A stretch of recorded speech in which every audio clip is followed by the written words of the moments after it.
몸에 대한 얘기예요. 우리가 몸의 장애가 뭐 거의 공부의 장애의 전부라고 할 수가 있죠.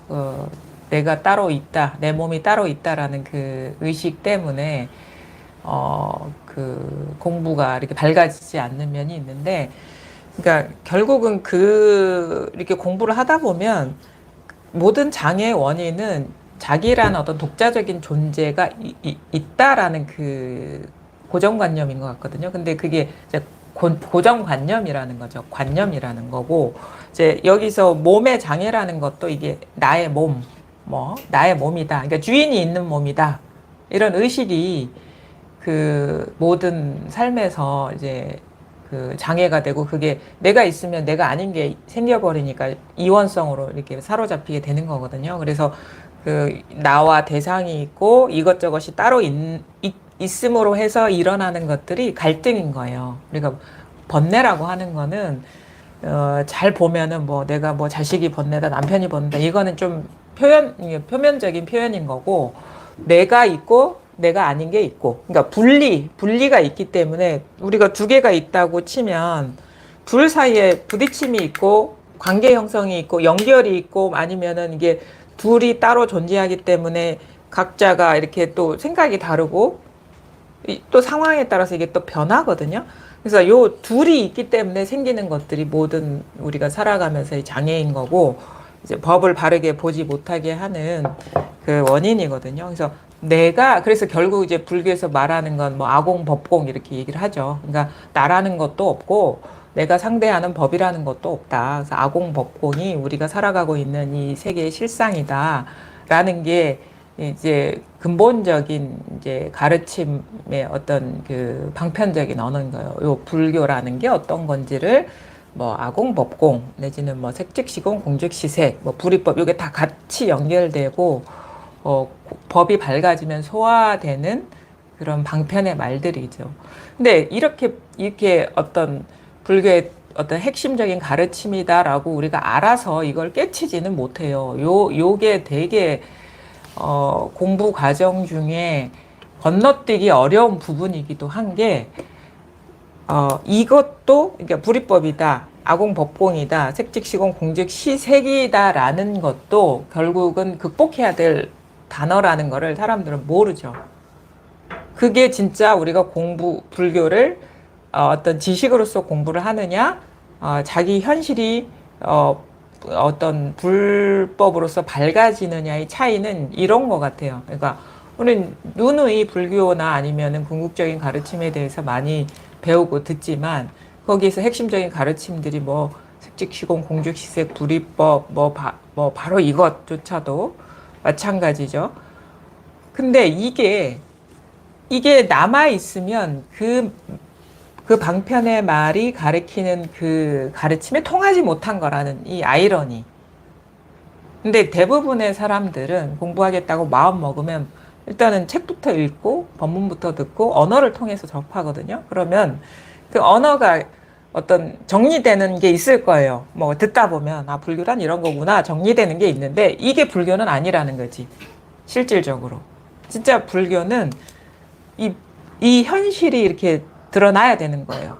이 가르침의 현실이 자기 현실이 돼 버려야 되는 거거든요. 근데 거기서 어떻게 하면은 그럼 그게 되느냐? 그게 일종의 징검다리 역할을 해서 그 징검다리가 치워져 버려야 돼. 그거를 이제 뗏목의 비유라고 하기도 하고, 뭐 강을 건넜으면 배를 버려야 된다 하는 그런 식의 비유적인 표현으로도 나오는데, 그러니까 언어는 우리가 도달해야 될 목표가 아니라 그걸 통해서 도약해야 된다는 거지. 언어를 뛰어넘어야 되는 거거든요. 그래, 결국은 공부가 제대로 안 되는 경우는, 물론 이제 공부가 이게 대중적으로 다 이렇게 받아들이기가 어려워요. 일단 이 가르침이라는 것을 수용할 수 있는 그 어떤 의식 수준도 갖추기도 어려울 뿐더러, 이 가르치더라도 이 언어에 갇혀버리는 경우가 상당히 많고, 근데 불교는 진정한 어떤 깨달음이라는 거는 언어를 뛰어넘어야 되는 거거든요. 그 도약하기도 사실은 쉽지가 않고, 그 과정에서 뭐 걸러져, 사실은 공부가. 그래서 누구나 할 수 있고 누구나가 이 불성을 갖추고 있지만 그거를 극복해낼 수 있느냐는 이제 각자의 어떤 그 공부에 대한 태도, 뭐 어떤 진정성, 그다음에 의지 그런 거에 달려 있다고 봅니다. 근데 우리가 지금 이 시간에 공부를 하는 거는 그 언어적인 정리, 이해를 뛰어넘어서 언어조차도 뛰어넘는 공부를 하고 있는 거예요. 그거를 여러분이 이제 해낼 수가 있어야 되는 건데, 물론 유마경도 언어로 표현돼 있잖아요. 여기서 뭐 오늘 이제 시작할 첫 문장이 이 몸에는 주인이 없음니 땅과 같기 때문이다 이렇게 표현을 했거든요. 그러니까 이 몸에는 주인이 없어, 주제자가 없어, 주인공이 없고 없으니 땅과 같기 때문이다 라고 했는데, 이게 아마 한자로 흙토자일 거예요. 그러니까 흙과 같기 때문이다. 근데 옛날에 이제 방편으로 모든 것은 지수화풍이다 이렇게 얘기를 했거든. 지수화풍이 어우러져서 어떤 것이 된다라고 했을 때, 이거는 어떤 요소들이 어우러져서 된 것이지 몸이라는 게 따로 독립적으로 존재하는 게 아니고 몸을 어떻게 주재하는, 통제하는 내가 있는 것도 아니다라는 거를 방편으로 얘기를 한 건데, 만약에 우리가 지금 이 공부에서 몸에는 주인이 없고 이게 다 뭐 원손이 뭐 아니면은 뭐 분자니 뭐 양자니 이런 걸로 이루어졌구나 하면은 이 가르침에 통하지 않은 거라는 거예요. 이거 극복을 해야 된다는 거예요. 그러니까 이 지점이 우리가 이해로서 공부를 하느냐, 진짜 선에 참여를 해서 공부를 하느냐의 갈림길이거든요. 그럼 어떻게 공부를 해야 되냐면, 이렇게 들어가요. 이 몸에는 주인이 없으면, 이것도 벌써 마음에서 일어난 생각이라는 거를 볼 수가 있어야 되는 거예요. 이게 금강경에, 유마경에서 말하는 이 경구, 구절조차도 여기서 일어난 망상의식이라는 거를 볼 수 있느냐가 우리가 공부를 해낼 수 있는 건데, 근데 이 언어가 여기까지, 문 앞에까지는 데려다 줘요. 근데 이 문 앞에서 들어와야 되는데, 이 문구를 잡고 있으면 문고리만 잡고 있는 거야. 이걸 놓아버릴 수가 있어야 되거든요. 근데 우리 공부는 이걸 놓아버릴 수 있는 공부를 해내는 거죠. 그래서 진짜 공부는 뭐냐, 우리 여기서 이 몸에는 주인이 없으니 땅과 같기 때문에 왜 이런 방편의 말을 했을까? 다 공부가 되면은 이유가 있거든요. 만약에 내가 있고 몸이 있다라고 하면 우리 그러니까 예를 들어 가지고 이 몸에는 주인이 있고 몸도 있고 주인이 있고 항상 그거는 변함이 없는 어떤 독자적인 존재로서 있는 것이다 하면 우리는 이게 있다라는 의식에 다 갇혀버려요. 풀려나지를 못하는 거예요. 근데 없다라고 하는 이유는 그런 게 없으면 어떻게 돼요? 집착하지 않게 되거든.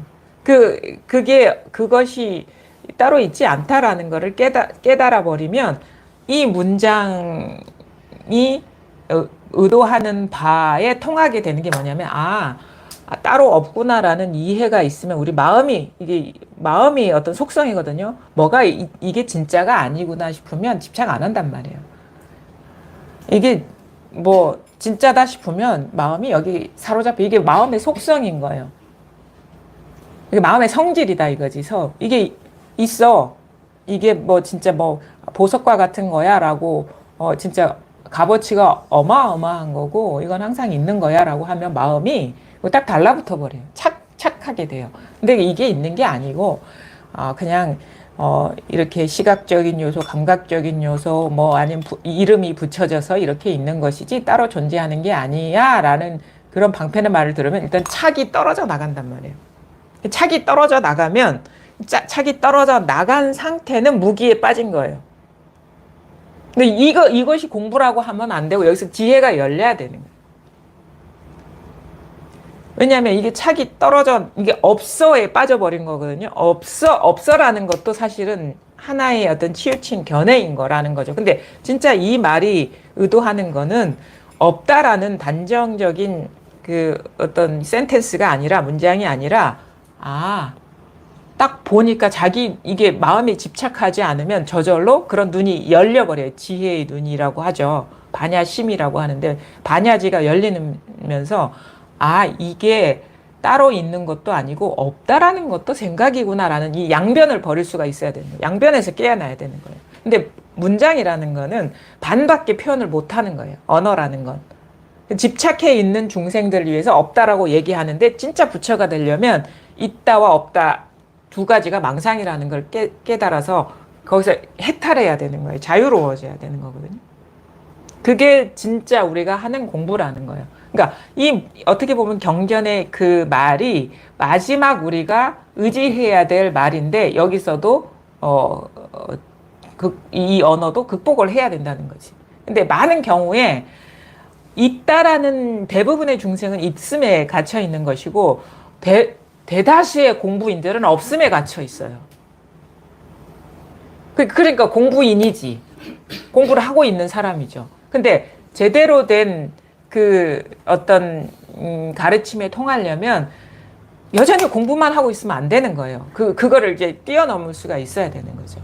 그래서 양변에서 자유로워져야 된다라는 말이 그거인 거고, 대부분의 공부인들의 병은 그 혼침과 도거 이렇게 얘기하거든요. 그러니까 없음에 빠져 있거나 막 이것저것이 있다고 여기서 막 마음이 들뜬 상태.